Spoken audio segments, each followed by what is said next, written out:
segala nikmat yang telah kita terima. Salawat serta salam semoga selalu tercurah limpahkan pada Nabi Muhammad Sallallahu alaihi SAW beserta keluarga, para sahabat, dan pengikutnya yang istiqomah hingga akhir zaman. Dan semoga kita semua termasuk ke dalam golongan yang demikian. Sahabat-sahabat sekalian, saudara-saudara dalam Islam dimanapun sahabat-sahabat berada. Dan Ustadz Wira yang kami hormati. Alhamdulillah kita bertemu lagi dalam kajian akhir pekan yang hari ini insya Allah akan membahas topik mengenai hukum azan dan iqomah. Betul ya Ustadz ya? Ya, insya Allah. Ya. Ya. Mangga, untuk itu kami persilakan Ustadz untuk menyampaikan kajiannya. Silakan Ustadz. Baik. Bismillahirrahmanirrahim. Innal hamdalillah hamdan katsiran tayyiban mubarakan fih kama yuhibbu rabbuna wa yardah. Ashhadu an la ilaha illallah wahdahu la syarikalah wa ashhadu anna Muhammadan abduhu wa rasuluh. Allahumma salli wa sallim ala nabiyyina Muhammad wa ala alihi wa Assalamualaikum. sahbihi wa man ittaba'a hudahu ila yaumiddin amma ba'd. Bapak dan ibu-ibu, kaum muslimin wal muslimat yang semoga senantiasa dirahmati oleh Allah. Alhamdulillah, pertama-tama marilah kita senantiasa panjatkan puji dan syukur kita kepada Allah Subhanahu wa taala atas segala karunia yang telah Allah Subhanahu wa taala berikan kepada kita semua.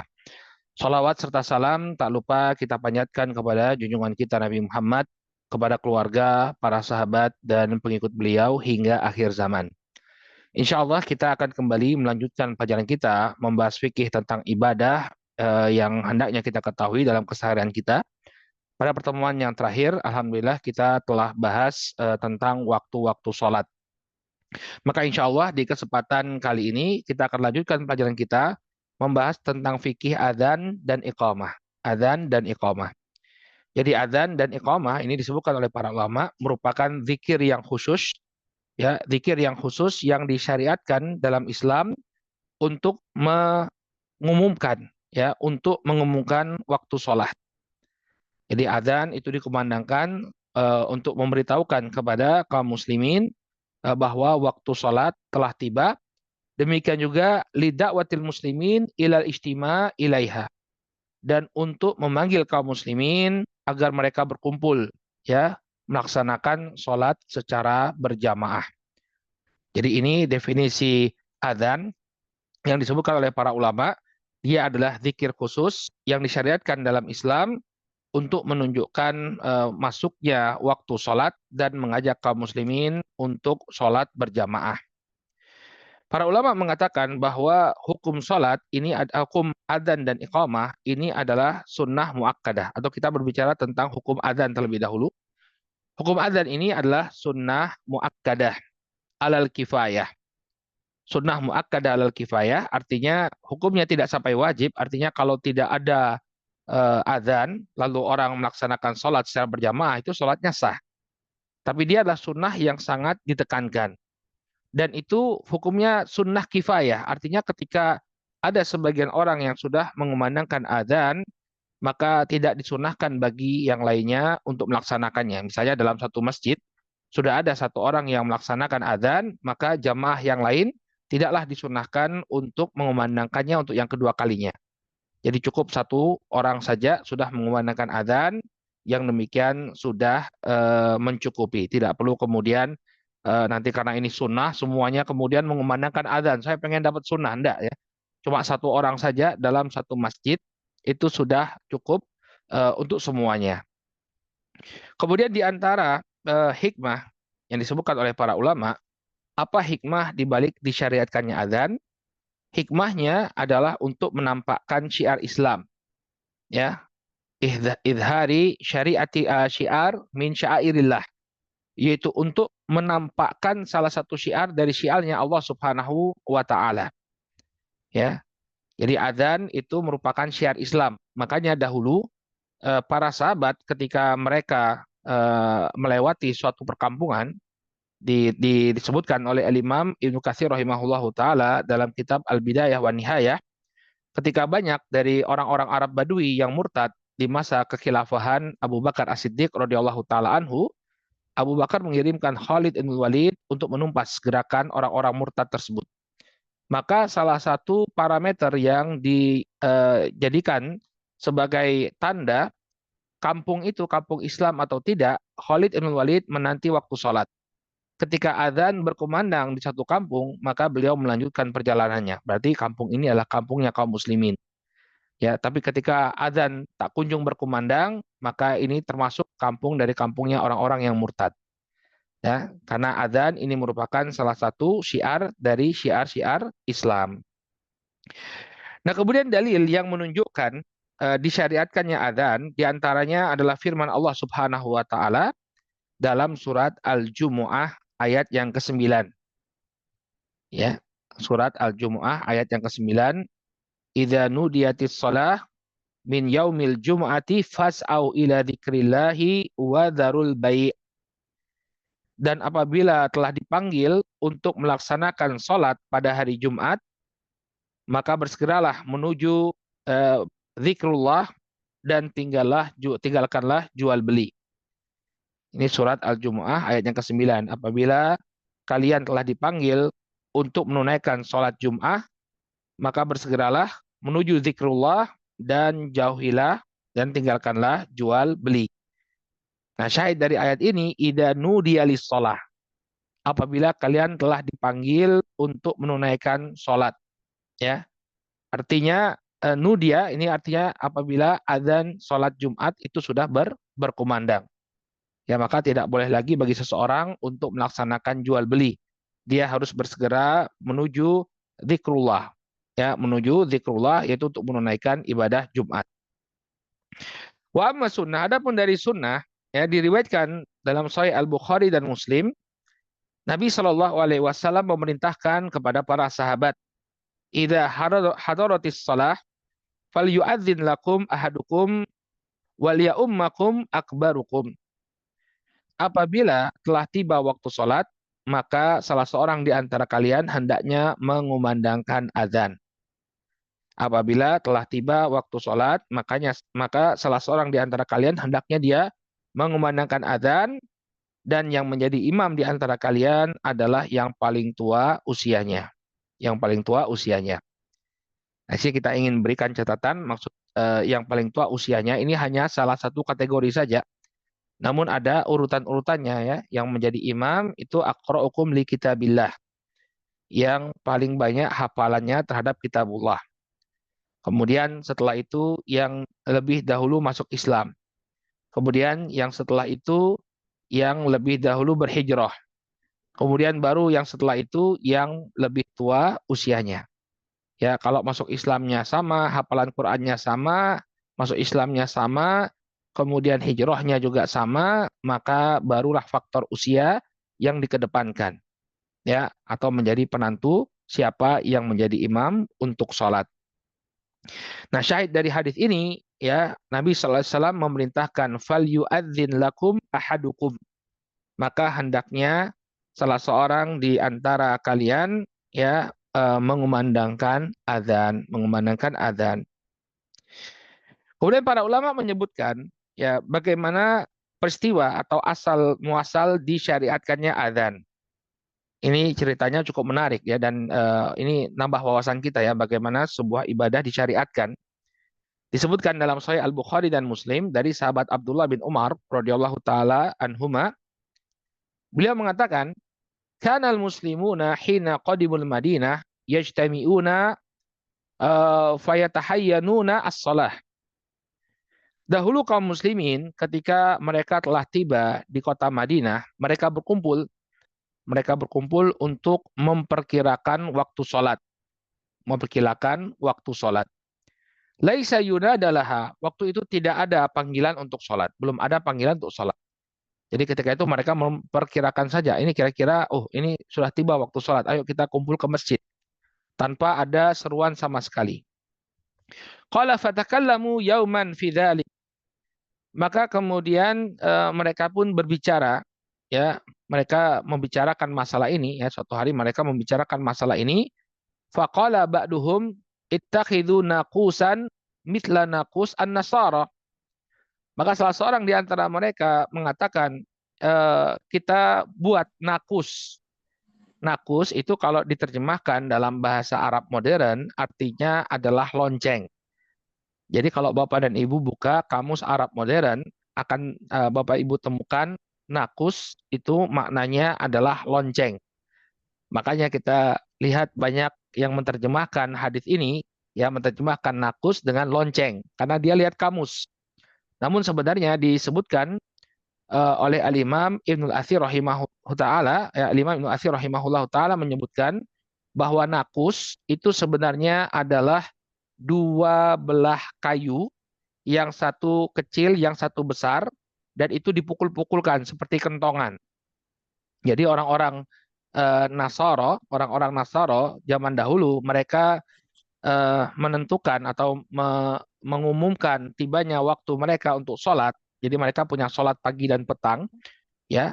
Itu mereka memukul kentongan, yang satu besar, yang satu kecil, tok tok tok tok tok tok. Nah itu untuk menunjukkan waktu sholat mereka telah tiba. Nah, kemudian setelah beberapa waktu dia diganti dengan suara suara lonceng. Makanya kalau yang tinggal dekat kapel, ya saya kebetulan tidak terlalu jauh dari rumah ini ada kapelnya orang-orang Katolik. Mereka menyalakan lonceng di pagi hari sekitar jam 6 itu, terleng, terleng, ya. Kemudian di malam hari juga, tapi malam jarang saya dengar ya. Tapi kalau pagi itu kadang-kadang terdengar suara suara lonceng.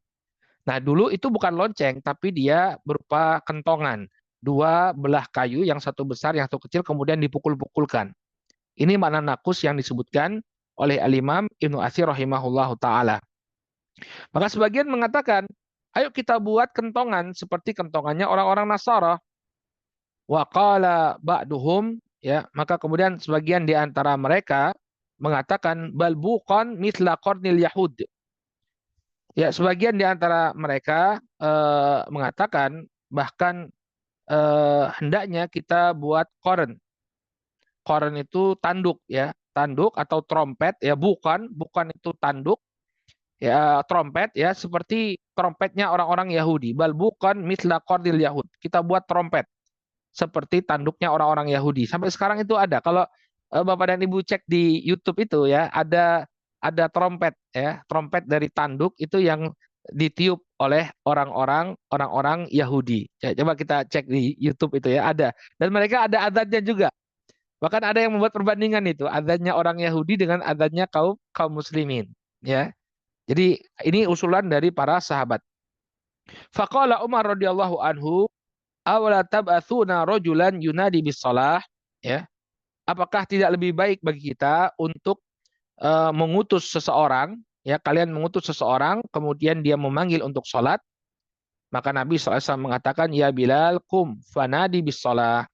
Maka kemudian Nabi Shallallahu Alaihi Wasallam mengatakan kepada Bilal, wahai Bilal, ya bangkitlah dan panggillah orang untuk menunaikan sholat. Dalam sebagian riwayat ada sahabat yang namanya Abdullah ibn Zaid radhiyallahu taala anhu yang melihat dalam mimpinya rangkaian ucapan sholat. Lalu dia menceritakan kepada Nabi Shallallahu Alaihi Wasallam. Maka kemudian Nabi Shallallahu Alaihi Wasallam mengatakan fakum ma'a Bilal kepada Abdullah bin Zaid, bangkitlah engkau bersama Bilal, fa'alki alaihi ma ra'aita, ya. Maka sampaikan apa yang kau lihat dalam mimpimu tersebut kepada Bilal, fal yu'adzin bihi, agar Bilal bisa mengumandangkan adzan dengan lafaz-lafaz yang kau dengarkan dalam mimpimu.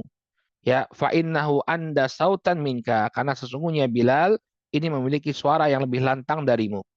Akhirnya Abdullah bin Zaid pun mengajarkan kepada Bilal lafaz-lafaz adzan, lalu Bilal pun mulai mengumandangkan adzan. Dan Bilal kemudian beliau menjadi muadzin resminya Rasulullah Sallallahu Alaihi Wasallam. Muadzin resminya Nabi Sallallahu Alaihi Wasallam. Adapun bentuk adzan, ya, yang apa disebutkan dalam syariat, ya, sebagaimana yang sering kita dengarkan, yaitu seperti itulah sunnahnya adzan, ya, di mana Abdullah bin Zaid ketika itu mengajarkan Bilal ucapan Allahu Akbar, Allahu Akbar, ya, Allahu Akbar, Allahu Akbar, Asyhadu an la ilaha illallah, Asyhadu an la ilaha illallah, Asyhadu anna Muhammadan Rasulullah, Asyhadu anna Muhammadan Rasulullah. hayya 'alas shalah, hayya 'alas shalah, hayya 'alal falah, hayya 'alal falah. Allahu akbar, Allahu akbar. La ilaha illallah. Ya. Ini lafadz adzan yang diajarkan oleh Abdullah ibn Zaid kepada Bilal dan inilah yang menjadi lafadz adzan yang kita perdengarkan atau yang kita dengarkan di hari-hari ini. Ya, kemudian ada tambahan ya ketika di waktu subuh ada tambahan as-salatu khairum minan naum, as-salatu khairum minan naum ya setelah ucapan hayya 'alal falah ya. Jadi setelah ucapan hayya 'alal falah sebelum la ilaha illallah pada waktu subuh, pada adzan subuh itu ditambah dengan as-salatu khairum minan naum. As-salatu khairum minan naum. Ya. Ini adalah lafadz adzan yang disebutkan dalam sunnah. Ya, diriwayatkan dalam Sahih Al-Bukhari dan Muslim dan riwayat-riwayat lainnya. Demikianlah lafadz adzan. Kemudian para ulama juga menyebutkan ya syarat-syarat sahihnya atau sahnya adzan. Ya, syarat-syarat sahnya adzan yang pertama bahwa seorang muadzin itu hendaknya muslim. Ya, syaratnya sahnya ya seorang muadzin bahwa dia adalah seorang muslim, nggak boleh kita misalnya ngupah nih ya. Misalnya ini Pak Roshid ini ya, ada orang Inggris yang cakep nih suaranya, Masya Allah. Ya udah kita upah. Tapi dia non Muslim misalnya, nggak boleh ya. Seorang muadzin harusnya seorang seorang Muslim, nggak boleh kemudian seseorang yang mengumandangkan adzan itu beragama selain Islam. Kemudian yang kedua tamyiz, ya dia sudah mumayyiz. Boleh anak-anak itu menjadi muadzin, tapi dengan syarat ya dia sudah paham tentang cara wudhu, dia sudah paham tentang sholat, ya dia sudah mumayyiz. Mumayyiz itu artinya ya dia sudah bisa beribadah dengan baik. Nggak kemudian ketika sholat misalnya masih ngobrol sama temannya, tidak. Tapi dia sudah bisa beribadah dengan baik, maka dia diperbolehkan untuk mengumandangkan adzan. Kemudian yang ketiga, dia seorang laki-laki. Muadzin itu laki-laki. Ya, tidak diperbolehkan seorang wanita mengumandangkan adzan. Ya, mengumandangkan adzan. Yang mengumandangkan adzan adalah seorang laki-laki. Maka kalau ada jamaah wanita, ya mereka ingin sholat secara berjamaah, tidak ada laki-laki, maka tidak perlu untuk mengumandangkan adzan. Cukup iqamah. Cukup iqamah. Ya, ini ibu-ibu ya, kalau misalnya ibu-ibu sedang sholat berjamaah, ya sholat berjamaah, tidak perlu kemudian salah seorang maju untuk mengumandangkan adzan. Tapi ketika akan sholat, cukup salah seorang mengumandangkan iqamah. Baik. Kemudian kemudian syarat yang keempat bahwa dia mengumandangkan adzan sesuai dengan urutan yang disebutkan dalam hadis. Ya, zaman kemudian dia balik-balik. Misalnya dia ucapkan hayya 'alas shalah, hayya 'alal falah, baru kemudian Allahu akbar, Allahu akbar. Maka yang demikian tidak sah adzannya. Jadi adzan itu tauqifiyah. Dia mengikuti apa yang disebutkan di dalam hadis. Apa yang disebutkan di dalam hadis. Kemudian syarat yang kelima, syarat sahnya adzan disebutkan oleh para ulama yaitu berkelanjutan. Jadi tidak ada keterputusan antara kalimat-kalimat tersebut dalam waktu yang lama. Misalnya ketika dia adzan, Allahu Akbar, Allahu Akbar. Nunggu 1 menit lama, baru kemudian Allahu Akbar, Allahu Akbar. Nah ini nggak boleh. Jadi dia berkelanjutan. Jadi begitu ada jeda sedikit saja, cukup bagi dia untuk menarik nafas, untuk mengucapkan kalimat yang kedua, dia ucapkan. Ya, tidak kemudian dia jeda dengan waktu yang lama.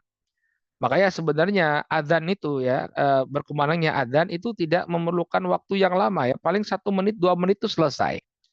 Waktu kita di Yaman dulu ya, adzan itu dikumandangkan dengan tidak kemudian mendayu-dayu dengan apa dengan nada yang panjang gitu ya.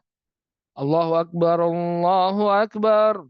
Allahu Akbar, Allahu Akbar. Asyhadu an la ilaha illallah. Nah, begitu adanya kalau di Yaman waktu kita belajar di Darul Hadis dulu. Jadi nggak terlalu lama adzan itu. Kalau sekarang kan asyhadu an la ilaha illallah. Apalagi pakai gaya nembang-nembang ini ya. Katanya ini di Jawa Barat sekarang adzannya pakai tembang Sunda ini Pak Ujung. Benar apa enggak ini ya? Ya ada apa Sundanisasi ini ya. Jadi rumah sakit apa itu Al Ihsan jadi rumah sakit ulas ASI. Kemudian saya sempat dengar juga itu adzannya itu jadi tembang gitu ya, seperti tembang. Memang di Jawa di Jogja juga ada tuh sebagian masjid itu ya yang adzannya dengan menggunakan tembang-tembang itu ya. Nah, nanti kita akan bahas yaitu makruh hukumnya. Makruh hukumnya kemudian memanjangkan suara adzan melebihi hajah ya, melebihi hajah. Baik, jadi yang kelima di antara syarat adzan bahwa dia berkelanjutan, tidak boleh kemudian terjeda dengan waktu yang panjang. Kemudian sunnah yang keenam raf'us saut ya, idza kana yu'adzidu lil jamaah. Yang keenam dia mengangkat suaranya, artinya adzan itu dikumandangkan dengan suara yang tinggi.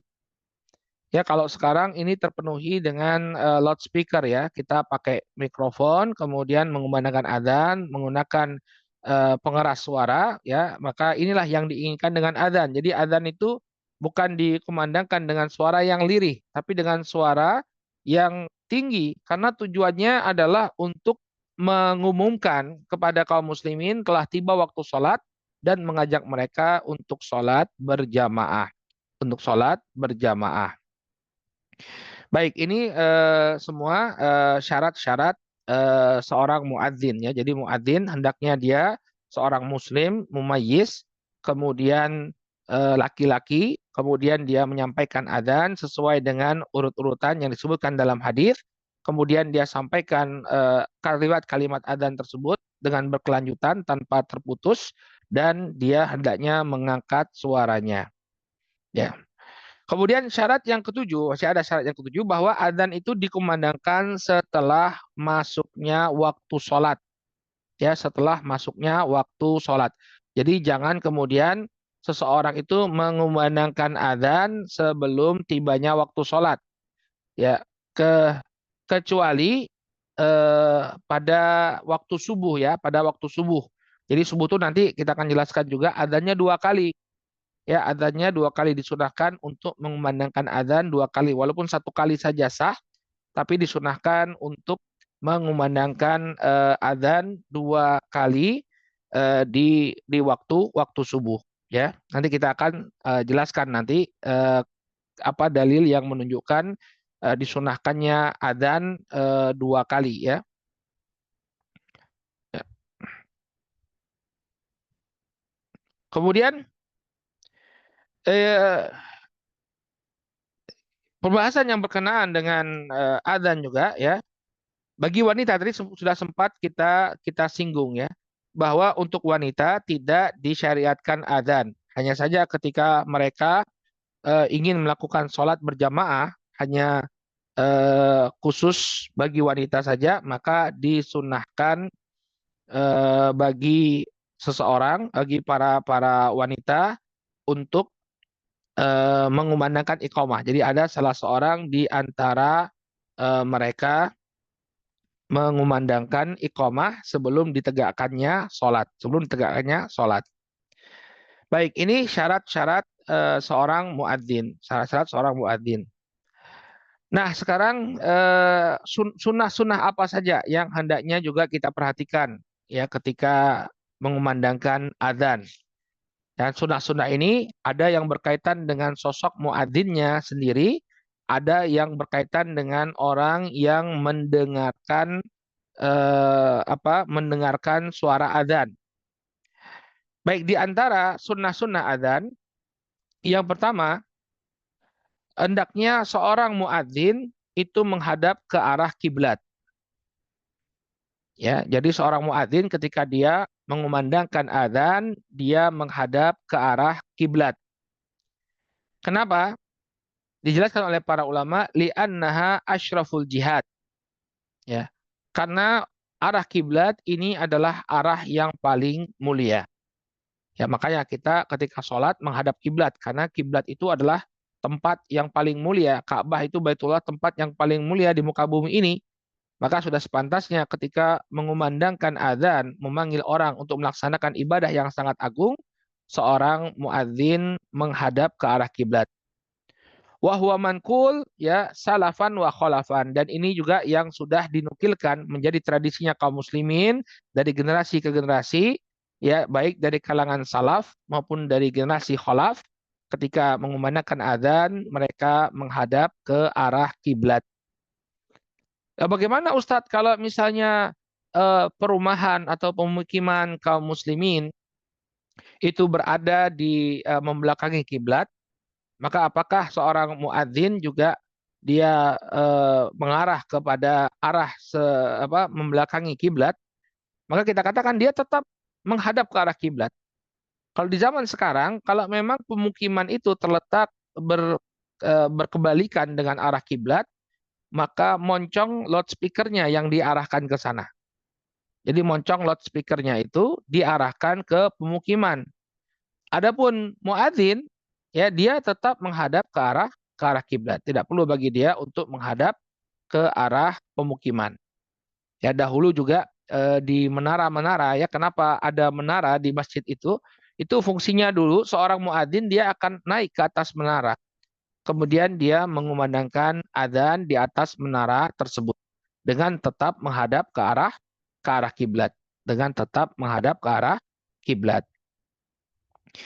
Kemudian sunnah yang kedua, hadirin yang dirahmati oleh Allah, ya bahwa hendaknya seseorang mengumandangkan adzan dalam keadaan dia telah bersuci, dalam keadaan berwudu, ya, dalam keadaan berwudu. Jadi sebelum adzan wudu dulu. Jangan adzan baru kemudian wudu. Kadang-kadang muadzin dia nggak wudu langsung adzan. Walaupun hukumnya sunnah, tapi hendaknya dia perhatikan ini ya. Idealnya seseorang itu ketika mengumandangkan adzan dalam keadaan dia bersuci. Para ulama menjelaskan dalilnya kenapa seseorang itu ketika ingin mengumandangkan adzan hendaknya dia berwudu terlebih dahulu karena adzan itu merupakan ucapan zikir. Ya, zikir kepada Allah Subhanahu wa taala dan kita mengagungkan Allah Subhanahu wa taala. Allahu akbar, Allahu akbar, Allahu akbar, Allahu akbar, ya. Dan seterusnya itu semua adalah ucapan zikir ya, kecuali hayya 'alas shalah, hayya 'alal falah itu adalah panggilan, ajakan. Tapi selebihnya itu adalah zikir. Maka kebiasaannya Nabi Shallallahu alaihi wasallam ya beliau berzikir pada setiap kondisi dan beliau sangat suka ketika berzikir itu beliau dalam keadaan suci. Beliau dalam keadaan suci. Dalam hadis yang diriwayatkan oleh Al-Imam Abu Dawud, ya, Nabi sallallahu alaihi wasallam mengatakan karihtu an azkurallaha azza wa jal illa ala tuhrin. Kata Nabi Shallallahu alaihi wasallam, saya tidak suka ya mengingat Allah, berzikir kepada Allah Subhanahu wa taala kecuali dalam keadaan bersuci. Kecuali dalam keadaan bersuci, dan adzan itu adalah zikir ya.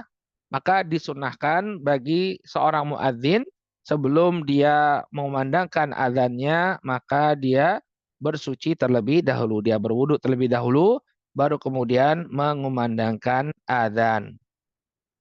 Baik. Kemudian yang ketiga, di antara sunnah adzan adalah hendaknya dia mengumandangkan adzan dalam keadaan berdiri. Ya, jangan sambil duduk. Jangan sambil duduk. Dari mana ini diambil? Dari perintah Nabi kepada Bilal. Ya, kum fanadi di sholah. Ya, bangkitlah engkau wahai Bilal, berdirilah engkau dan panggillah orang untuk menunaikan sholat. Ya, kum kata Nabi, bangkitlah engkau, berdirilah. Maka ini menunjukkan disunahkan bagi muadzin untuk mengumandangkan adzan dalam keadaan berdiri. Bagaimana Ustadz kalau dia sudah lanjut usia, berdiri nggak mampu misalnya, dia adzan dalam keadaan duduk. Saya pernah melihat ya sebagian masjid yang muadzinnya itu sudah tua, sepertinya bukan tidak ada orang, tapi bapak ini sangat suka ya, sangat suka untuk mengumandangkan adzan karena ada keutamaan sendiri bagi para muadzin ya. Nanti di yaumul kiamah pada hari kiamat Allah Subhanahu wa taala akan memberikan kekhususan bagi para muadzin ini, mereka akan memiliki leher-leher yang panjang, panjang tapi kelihatan indah. Ya maka wajar kalau ada orang yang tidak ingin melepaskan profesinya sebagai seorang muadzin. Nah, ada sebagian masjid itu di kampung-kampung ada yang muadzinnya itu sudah tua ya. Ketika dia berdiri ya dia nggak sanggup sholat pun dalam keadaan duduk, tapi dia pengen adzan.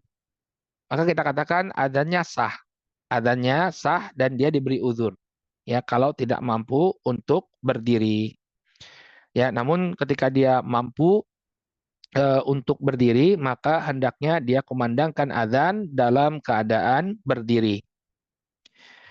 Kemudian yang keempat, nah ini sunnah yang sekarang ini banyak ditinggalkan, ya, bahwa ketika mengucapkan hayya 'alas shalah, hendaknya seseorang menolehkan wajahnya ke arah kanan, ya, ketika mengumandangkan hayya 'alas shalah, maka hendaknya seorang muadzin menolehkan wajahnya ke arah kanan.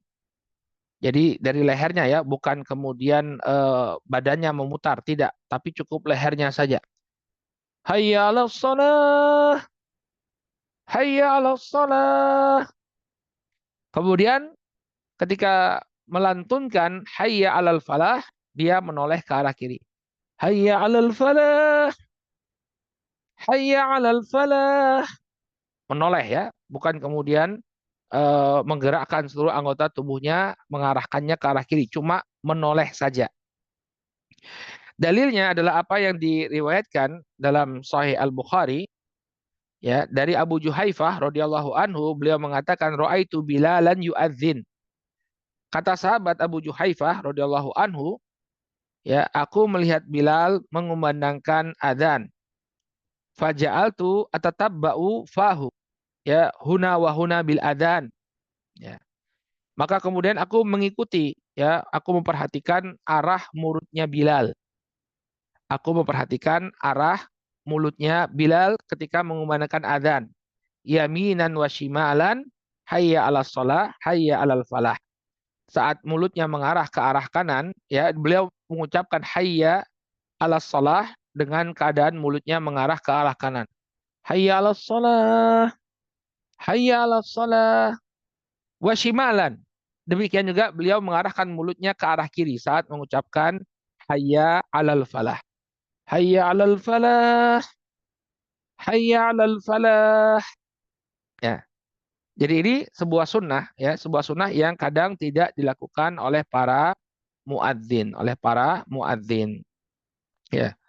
Nah, Ustadz, bagaimana kalau mic-nya itu berada di tengah, ya, berada di tengah, ya dia usahakan ketika dia mengumandangkan adzan itu tetap terdengar ya. Jadi walaupun dia menoleh ke arah kiri, mungkin dia geser sedikit tubuhnya, ketika dia menoleh ke arah kiri, suaranya tetap masuk ke dalam mikrofon agar terpancar dengan luas. Ya pokoknya fleksibel aja.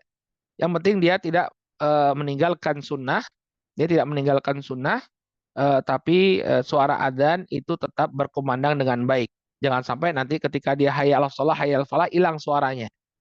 Nah, tapi kalau mic-nya sensitif ya nggak perlu bagi dia ya untuk melakukan modifikasi, tinggal noleh kanan, noleh kiri, maka tetap saja akan terdengar suara hayya 'alas shalah, hayya 'alal falahnya. Baik. Kemudian yang kelima, di antara sunnah yang kelima, ya, an yurattilal kalimatil adzan wa huwa atani fihi li'annal adzan i'lamun lil ghaibin, ya. Hendaknya dia mengumandangkan adzannya itu tidak tergesa-gesa, ya, tidak tergesa-gesa, ya, karena ini adalah pengumuman bagi orang-orang yang jauh, orang-orang yang tidak hadir di dalam masjid. Waktu itu masjidnya masih kosong, makanya dia kumandangkan adzan dengan suara perlahan. Ya, Allahu Akbar, Allahu Akbar. Beda dengan iqamah. Kenapa? Karena iqamah itu orangnya sudah hadir berada di dalam masjid dan siap untuk menunaikan sholat. Tapi Karena adzan ini untuk memanggil orang yang jauh, orang yang berada di luar masjid, maka hendaknya dilakukan dengan tidak tergesa-gesa. Dengan tidak tergesa-gesa, bukan seperti iqamah. Kemudian yang keenam, di antara sunnah adalah at-tarji'. Tarji' itu mengulang-ulang lafaz syahadah. Ya, dalam hadisnya Abu Mahdzurah radhiyallahu anhu ya disebutkan bahwa seorang muadzin ketika dia mengucapkan dua kalimat syahadah, dia ucapkan terlebih dahulu dengan suara yang lirih. Asyhadu alla ilaha illallah. Baru kemudian dia kumandangkan dengan suara yang keras. Asyhadu alla ilaha illallah. Kemudian asyhadu alla ilaha illallah. Asyhadu alla ilaha illallah. Asyhadu anna Muhammadar Rasulullah. Asyhadu anna Muhammadar Rasulullah. Asyhadu anna Muhammadar Rasulullah. Asyhadu anna Muhammadar Rasulullah. Nah, ini adzannya Abu Mahdzurah. Jadi dia mengumandangkan adzan ya dengan suara yang lantang, namun sebelum itu dia ucapkan lafaz syahadat itu dengan ucapan yang lirih. Jadi kalau dihitung ucapan asyhadu alla ilaha illallahnya itu ada 4, kemudian asyhadu anna Muhammadar Rasulullah juga ada 4. Ya, dia ucapkan dengan lirih, kemudian dengan lantang, dengan lirih, kemudian dengan lantang, kemudian dengan lirih, lalu dengan lantang, kemudian dengan lirih, kemudian dengan lantang. Ini sunnah. Ya jarang ya kita perhatikan ya, kita perhatikan jarang muadzin yang melakukan hal ini. Ini diriwayatkan dalam adzannya Abu Mahdzurah, dalam adzannya Abu Mahdzurah. Kemudian sunnah yang ketujuh, cukup banyak ya sunnahnya. Sunnah yang ketujuh adalah at-tathwib fi adzani subhi. Ya, mengucapkan at-tathwib. Tathwib itu adalah ucapan as-salatu khairum minan naum. Dalam hadis yang diriwayatkan oleh Imam Abu Dawud bahwa ini diucapkan atau dikumandangkan oleh seorang muadzin setelah ucapan hayya 'alal falah. Jadi dalam adzan subuh ucapan as-salatu khairum minan naum ini diucapkan setelah hayya 'alal falah, hayya 'alal falah.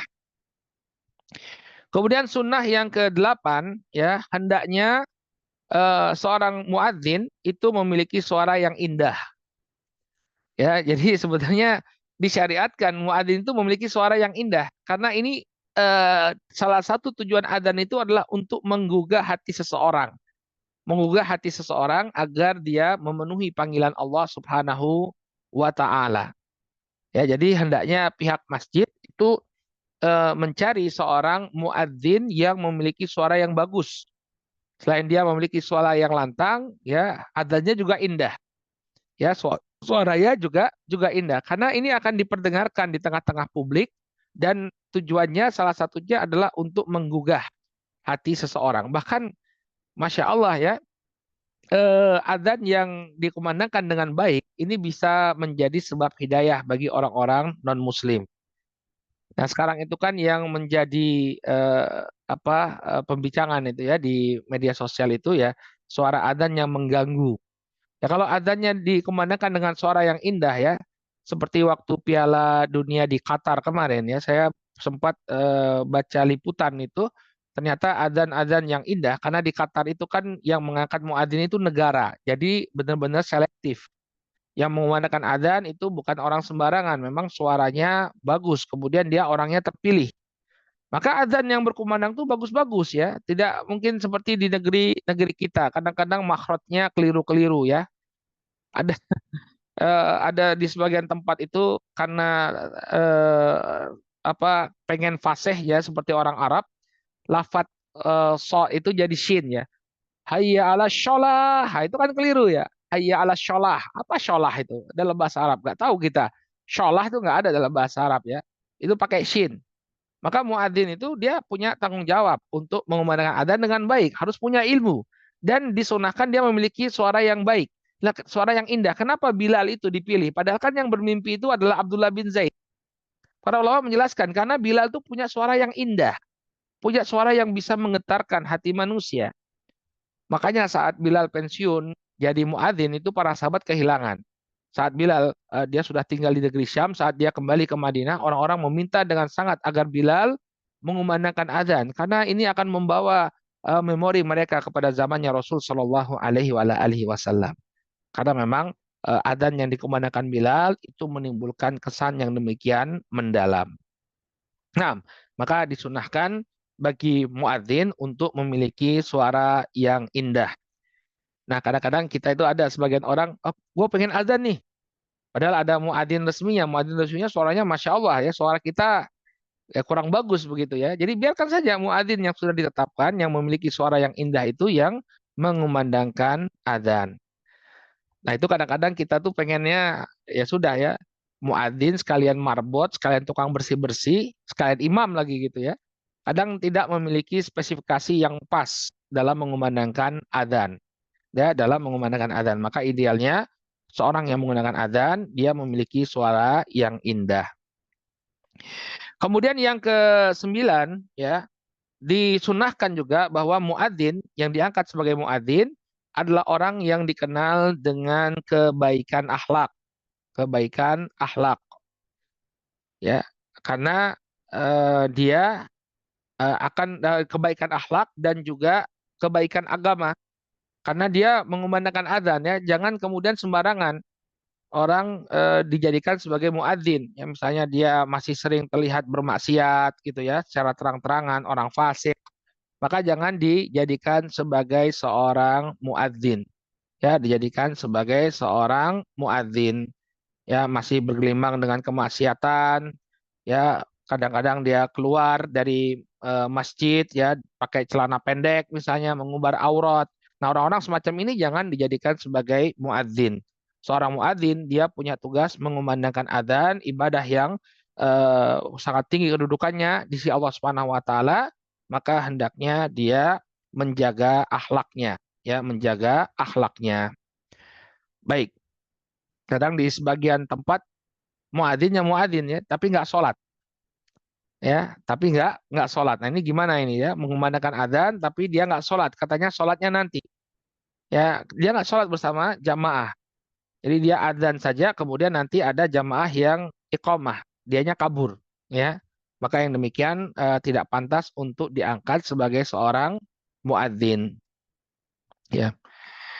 Kemudian yang ke-10 ya, ada mutamtid bil adzan, aitam didihi wat tagoni bihi. Tidak kemudian berpanjang-panjang dalam mengumandangkan azan ya dan menjadikannya at-tagoni. Tagoni itu artinya melakukan azan. Ya, bahkan bal yukrah dzalika, yang demikian itu dimakruhkan.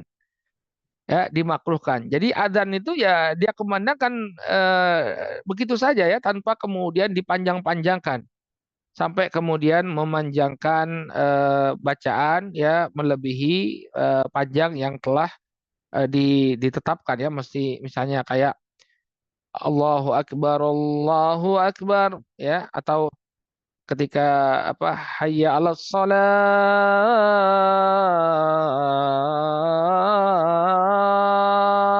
panjang sekali ya. Ini sebenarnya ya di dalam kitab-kitab fikih dimakruhkan yang demikian.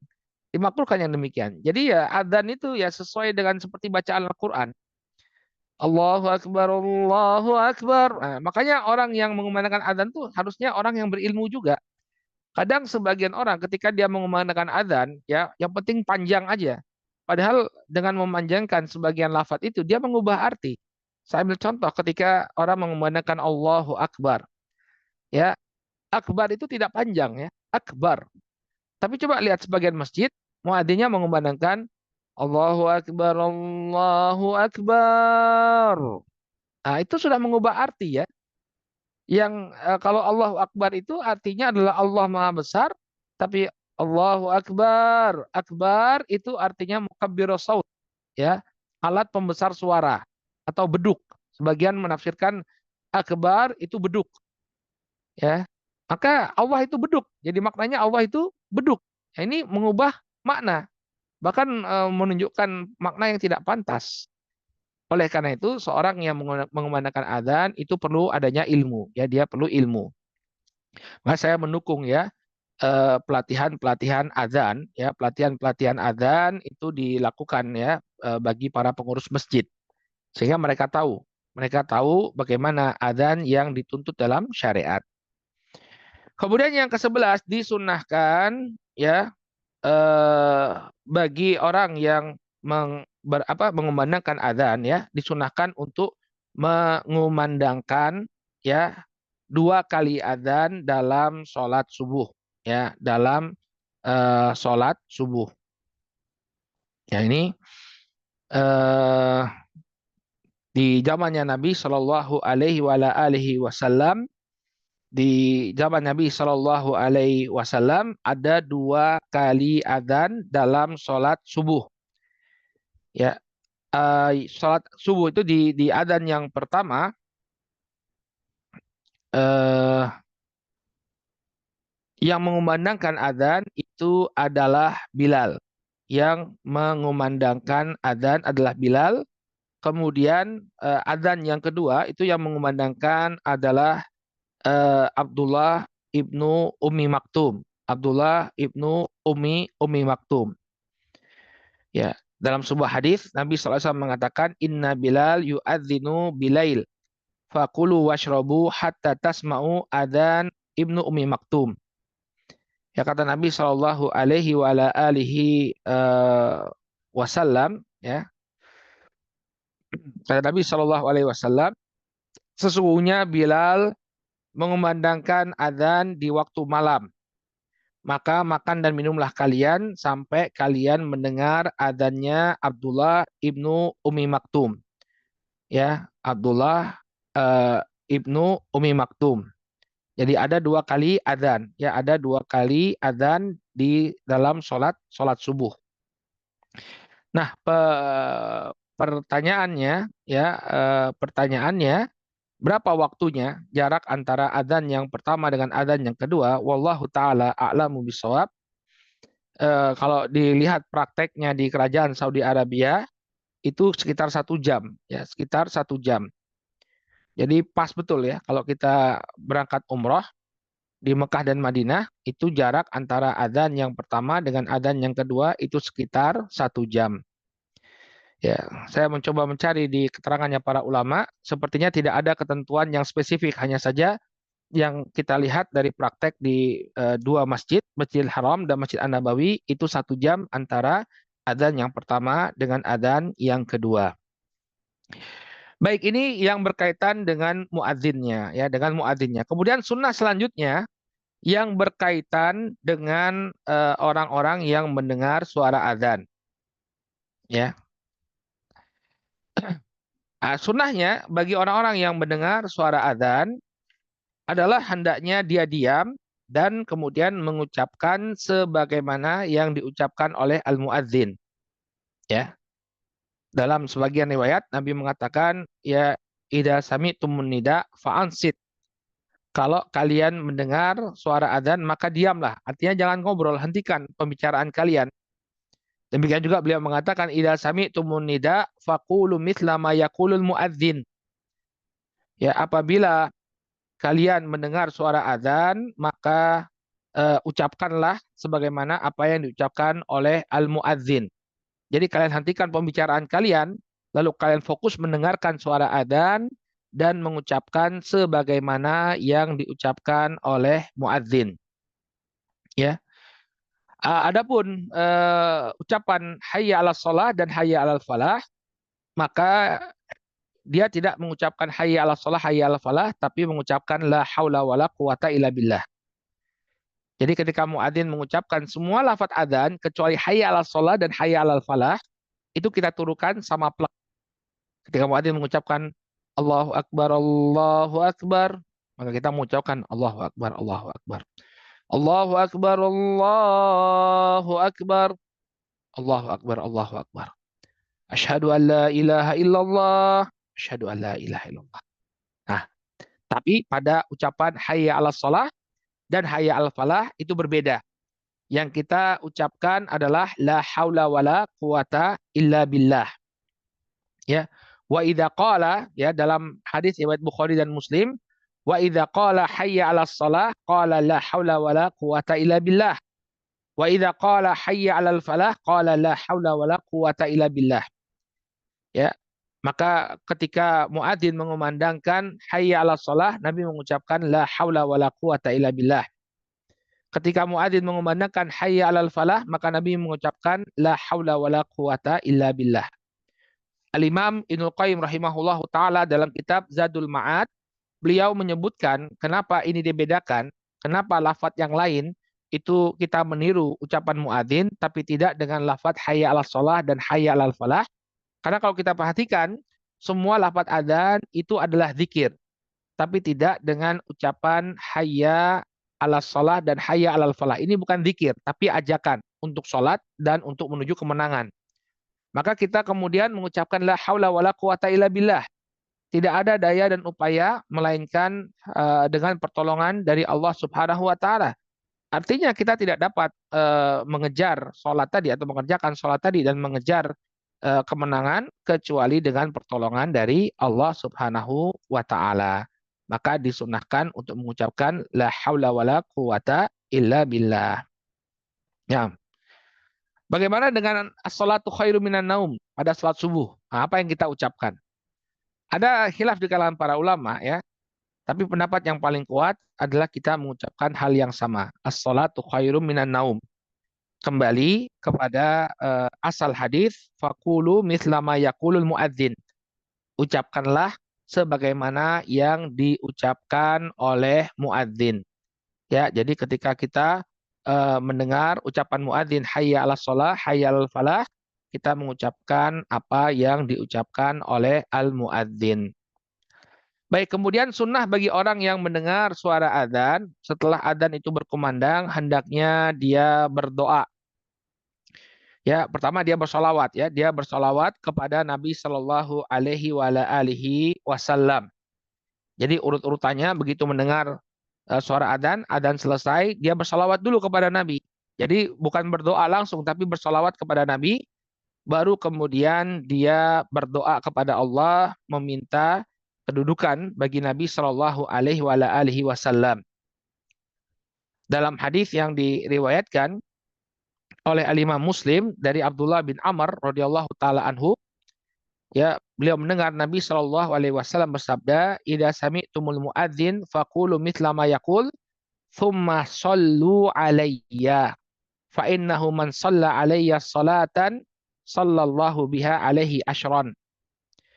Karena Nabi Shallallahu alaihi wasallam, apabila kalian mendengar muadzin, ya, dikumandangkannya adzan, mengumandangkan adzan, maka ucapkanlah sebagaimana apa yang dia ucapkan, kemudian bersalawatlah kalian atas diriku, karena barang siapa yang bersalawat kepadaku dengan satu salawat, maka Allah Subhanahu wa taala akan balas dia dengan 10 salawat.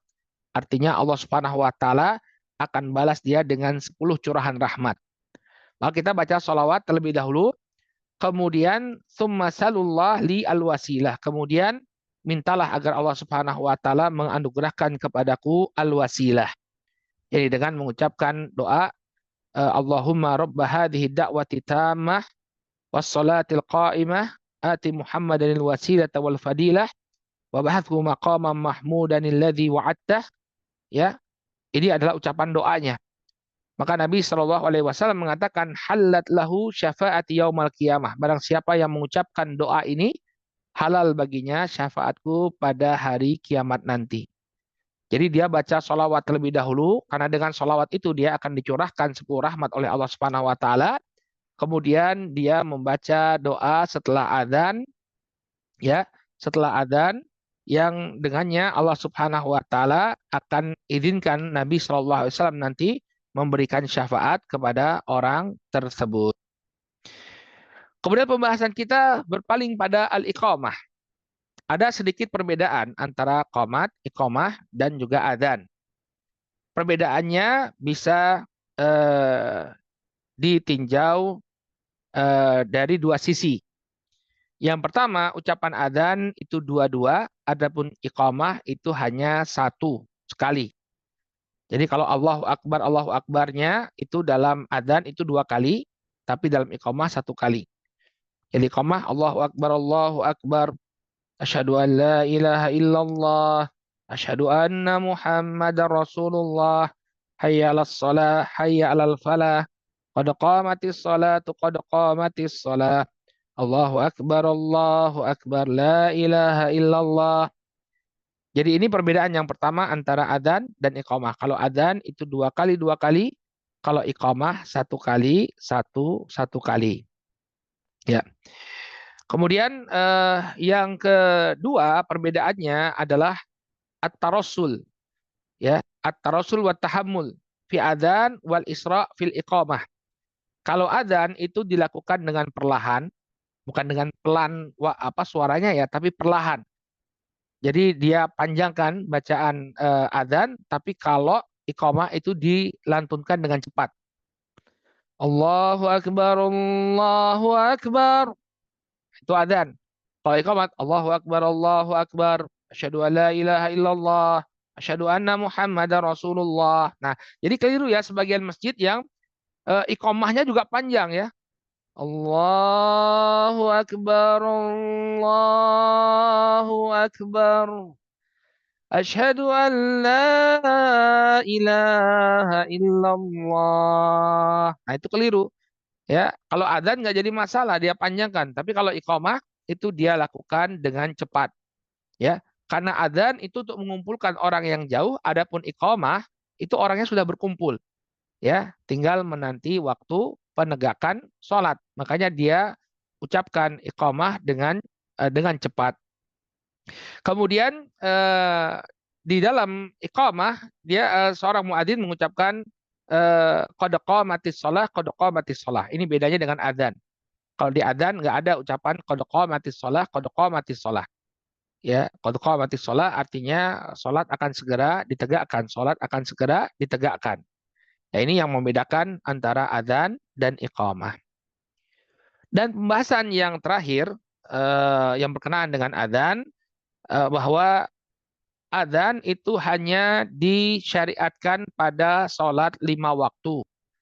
Adapun sholat-sholat berjamaah yang lain seperti sholat Idul Fitri, Idul Adha, demikian juga sholat gerhana dan sholat jenazah, maka yang diucapkan oleh seorang muadzin adalah as-sholatu jami'ah. As-sholatu jami'ah. Jadi tidak dikumandangkan adzan, tapi dipanggil orang-orang itu untuk menunaikan sholat secara berjamaah dengan ucapan as-sholatu jami'ah.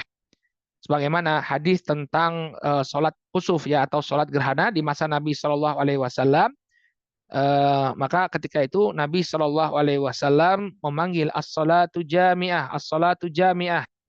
Ya, yang memanggil itu imam ya, imam yang mengucapkan as-sholatu jami'ah, as-sholatu jami'ah. Jadi imam yang memerintahkan para jamaah untuk berkumpul menunaikan sholat secara berjamaah tanpa mengumandangkan adzan, tanpa mengumandangkan adzan. Kemudian masalah juga yang berkaitan dengan adzan, apakah disyariatkan adzan di telinga bayi yang baru lahir? Ini ada khilaf di kalangan para ulama, tapi jumhur para ulama mengatakan bahwa hukumnya sunnah. Ya, sunnah untuk mengumandangkan adzan di telinga bayi yang baru lahir. Ya, berdasarkan hadis tentang Nabi SAW mengadzani telinga Al Hasan bin Ali radhiyallahu taala anhu. Ya, jadi disunahkan untuk mengadzani telinga bayi yang sebelah kanan dan mengiqomahi telinganya yang sebelah kiri. Nah, perbedaan pendapat para ulama berbeda itu karena penilaian hadis. Ya, sebagian menilai hadisnya lemah sehingga mereka mengatakan tidak disyariatkan untuk mengadzani telinga bayi. Tapi jumhur para ulama mereka menganggap hadisnya hasan sehingga bisa dipakai sebagai hujah dan disunahkan untuk mengadzani bayi yang baru lahir. Ya. Adapun mengadzani orang yang meninggal dunia ketika dimasukkan ke liang lahat, wallahu taala alam, hal yang demikian tidak ada tuntunannya. Tidak ada hadis yang menunjukkan disyariatkannya seseorang mengumandangkan adzan ketika seseorang dimasukkan ke liang lahat. Berbeda dengan adzan di telinga bayi. Kalau adzan di telinga bayi, ini khilaf di kalangan para ulama tentang kesohihan hadisnya. Maka jumhur atau mayoritas para ulama mereka berpendapat bahwa hadisnya hadis yang hasan sehingga disyariatkan untuk mengumandangkan adzan di telinga bayi yang baru lahir. Hikmahnya kata Imam Ibnu Qayyim dalam Zadul Ma'ad agar kalimat-kalimat pertama yang didengar oleh seorang bayi adalah kalimat-kalimat yang mengagungkan Allah Subhanahu wa taala. Taib wallahu taala a'lam bisawab. Ternyata banyak juga ya permasalahan yang berkaitan dengan adzan yang menyampaikannya pun ngos-ngosan ini Pak Ujub. Karena saya pengen agar semuanya tersampaikan dalam satu pertemuan. Taib barakallahu fikum. Baik, kita cukupkan dulu sampai di sini materinya. Kemudian kalau ada yang ingin ditanyakan, kami persilakan. Tafadhol dulu. Ya, syukron Ustadz. Alhamdulillah. Silakan teman-teman, jika ada yang ingin mengajukan pertanyaan. Tadi saya sudah bersiap untuk bertanya sih, tapi ternyata sudah langsung ada jawabannya. Jadi terkait terutama yang azan saat pemakaman, Ustadz. Hmm, Itu kan saya kan memang apa namanya ragu gitu ketika melihat yang kalau sorry, kalau yang bayi itu memang pernah mendengar apa namanya dalilnya gitu yang menyatakan bahwa itu memang disunahkan. Tapi yang pemakaman saya memang tidak pernah mendengarkan atau tidak pernah menyimak apakah ada atau tidak dalilnya. Ternyata sudah terjawab dari eh, penyampaian materi dari Ustaz. Syukron Ustaz. nah, Ya, Masya Allah, alhamdulillah. Alhamdulillah. Iya, memang saya Silakan kumpulkan itu teman-teman. masalah-masalahnya. Iya, iya, Masalah-masalah yang berkaitan dengan adzan. Baik, ada iya, lagi yang ingin iya, tanyakan? iya. Teman-teman silakan. Jika ada yang mau bertanya, bisa disampaikan langsung eh, dengan membuka mic-nya atau mau menyampaikan melalui chat. Coba, Bismillah. Enggak, Ya, enggak. monggo. Ustadz, kalau di sini di beberapa masjid, kebanyakan masjid-masjid di sini kan di orang Pakistan ya. Itu kalau iqomahnya mereka seperti azan tapi dibacanya cepat, Ustadz. Itu sah juga, Ustadz? Dua kali ya? Ya, dua kali. Berarti Allahu Akbar, Allahu Akbar, Allahu Akbar, Allahu Akbar, asyhadu an la Ya, ilaha illallah, asyhadu an la ilaha illallah. Begitu ya? ya, betul, Ustadz. Nah, ini mungkin kalau mereka itu mazhabnya Hanafi ya. Kita perlu cek itu dari apa literasi orang-orang Hanafi ya. Karena kalau apa namanya hadis-hadis yang berbicara tentang iqamah ya, Nabi Shallallahu Alaihi Wasallam itu atau dalam hadisnya Anas itu dikatakan umiro Bilal an yashfa bil adzan wa yutir bil iqamah. Bilal itu diperintahkan untuk menggenapkan bacaan adzannya dan mengganjilkan bacaan iqamahnya. Hmm. Jadi ya Allahu Akbarnya satu kali, asyhadu alla ilaha illallah satu kali, ya. Adapun adzan dua kali. Nah, itu hadisnya Anas. Tapi menarik sebenarnya ya kita jadikan catatan apa yang menjadi dalilnya. Saya kira itu ada dasarnya. Mereka melakukan itu kayaknya nggak mungkin kemudian mengada-ada ya. Pasti ada yang dijadikan dalil kenapa iqamahnya Hanafiyah itu dua kali. Dua kali. Tapi sah aja ya, Ustadz? Sah. Sah, sah, sah. Ya, sah Satu insya lagi, Allah. Pak. Nggak jadi masalah. Kalau Ya, silakan. untuk jamaah kosor nih, Ustadz. Hmm, Kita misalnya berjamaah bertiga atau berempat karena kita mau traveling atau dalam dalam kondisi safar. Itu untuk membedakan antara selesai sholat zuhur untuk mulai asar itu ada iqomah lagi, Ustaz. Jadi dua ya, rakaat iqamah lagi. iqomah lagi ya. Iqamah. Jadi iqamah itu kita kumandangkan setiap kali akan melakukan sholat. Nah, karena ini dua Oh, sholat yang berbeda, maka dia mengumandangkan iqamah dua kali. baik. Ya, Baik. Ya, ya, itu lirik-lirik saja ya, Ustaz. Tidak perlu nggak perlu keras-keras sementara kita jamaahnya aja cukup mendengar ya, Ustaz. cukup cukup orang yang akan melaksanakan sholat itu saja yang mendengar. Ya, Baik. Baik, makasih Ustaz. Jazakallah khair. wah ya, baik. Cukup ya, insya Allah. Saya kira tadi Cukup. yang muskilah-muskilahnya udah saya jelasin ya masalah adzan bayi, Alhamdulillah. kemudian ini. Alhamdulillah. Ya. Eh, Jika tidak ada pertanyaan lagi, mungkin kita akan cukupkan saja. Kita sama-sama membacakan doa majelis. Alhamdulillah subhanaka Allahumma wa bihamdika asyhadu alla ilaha illa Ilaha illa anta. anta astaghfiruka wa atubu ilaik. Hatur nuhun Baik. Ustaz. Ya, Terima kasih atas waktu dan kajian yang telah disampaikan. Semoga senantiasa bermanfaat bagi kita semua. Untuk sahabat-sahabat, silakan bisa menyimak kembali kajian-kajian dari kajian kali ini dan kajian-kajian sebelumnya di channel YouTube kami di Remako Istiqomah. Mohon maaf jika ada kekurangan dan kesalahan. Barakallahu fikum wabillahi taufiq wal hidayah. Assalamualaikum warahmatullahi wabarakatuh. Turun Ustaz. Waalaikumsalam Turun warahmatullahi Ustaz. wabarakatuh. Jazakumullah khairan. Hmm, Makasih perhatiannya. ya, Ketemu lagi nanti. siap Ustaz. Turun.